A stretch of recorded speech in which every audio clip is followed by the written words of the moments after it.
Great chief in Washington sends word that he wishes to buy our land. The great chief also sends us words of friendship and goodwill. This is kind of him, since we know he has little need of our friendship in return. But we will consider your offer, for we know if we do not, so the white man may come with guns and take our land. What Chief Seattle says you can count on, as truly as our white brothers can count on the return of the seasons. My words are like the stars. They do not set. How can you buy or sell the sky, the warmth of the land? The idea is strange to us, yet we do not own the freshness of the air or the sparkle of the water. How can you buy them from us? We will decide in our time. Every part of this earth is sacred to my people. Every shining pine needle, every sandy shore, every mist in the dark woods, every clearing, every humming insect is holy in the memory and experience of my people. We know that the white man does not understand our ways. One piece of land is the same to him as the next, for he is a stranger who comes in the night and takes from the land whatever he needs. The earth is not his sister but his enemy. When he has conquered her, he moves on. He leaves his father's graves, and his children's birthright is forgotten. The sight of your cities pains the eyes of the red man. But perhaps it's because the red man is savage and does not understand. There is no quiet place in white man's cities, no place to listen to the leaves of the spring or the rustle of the insect wings. But perhaps because I am a savage, I do not understand.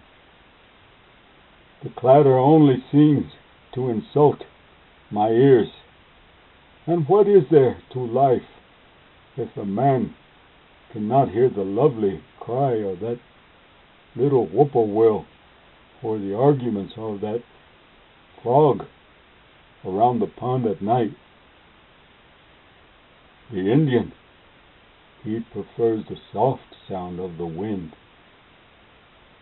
what is cleansed by the midday rain or scented by the pinyon pine.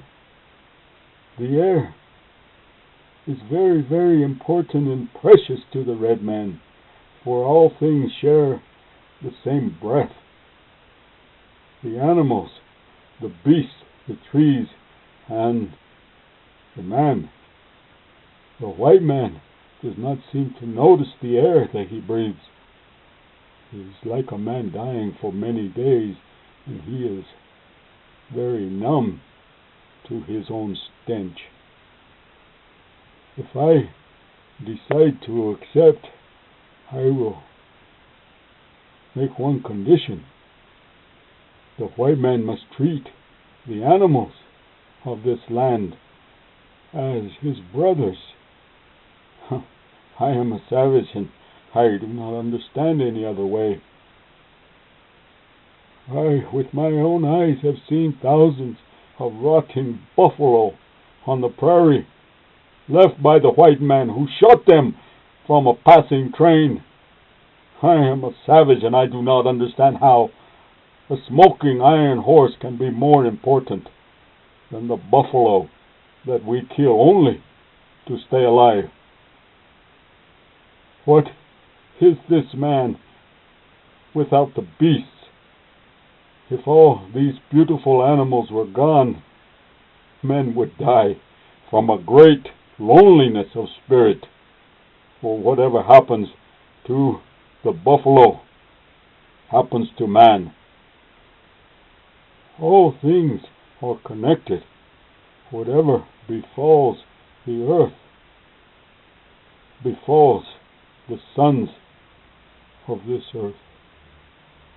Our children have seen their fathers humbled in defeat.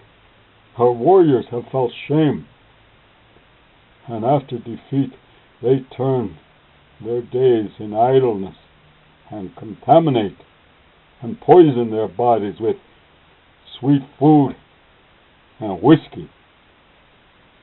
It matters little where we pass the rest of our days. They are not many. A few hours more, a few winters, and none.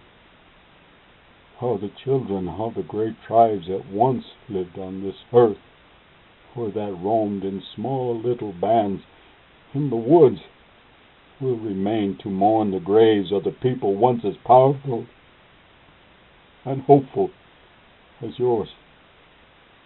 One thing we know, that the white man may one day discover: our God is the same God.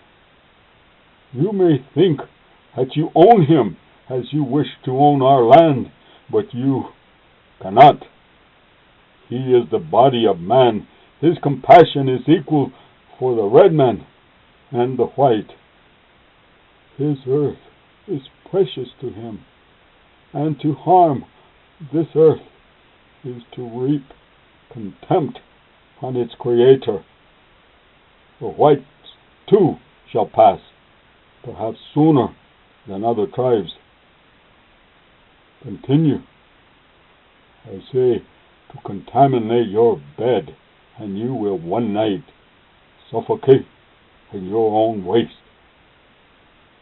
When our buffalo are all slaughtered, the wild horses are all tamed, the secret corners of the forest are heavy with the stink of many men, and the view of the ripe, beautiful hills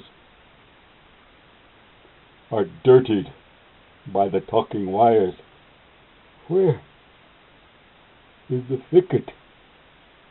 It is gone. Where is the eagle? He is gone. And what is it to say goodbye to the swift and the hunt? The end of living, and now is the beginning of survival. We must understand, if we know what it is the white man dreams, what hopes he describes to his children on long winter nights, what visions he burns into their minds so they will wish for tomorrow. But we are savages. The white man's dreams are hidden from us, and because they are hidden, we will go our own way. If we agree, it will be to find and to have our own reservation, as the gray chief has promised. There, perhaps we may live out our brief days as we wish.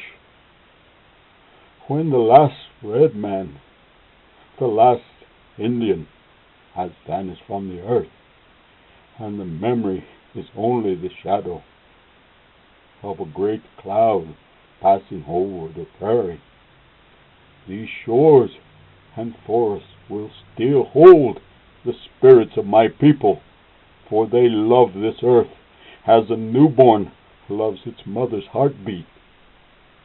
If we sell you our land, love it as we have loved it. Care for it as we have cared for it.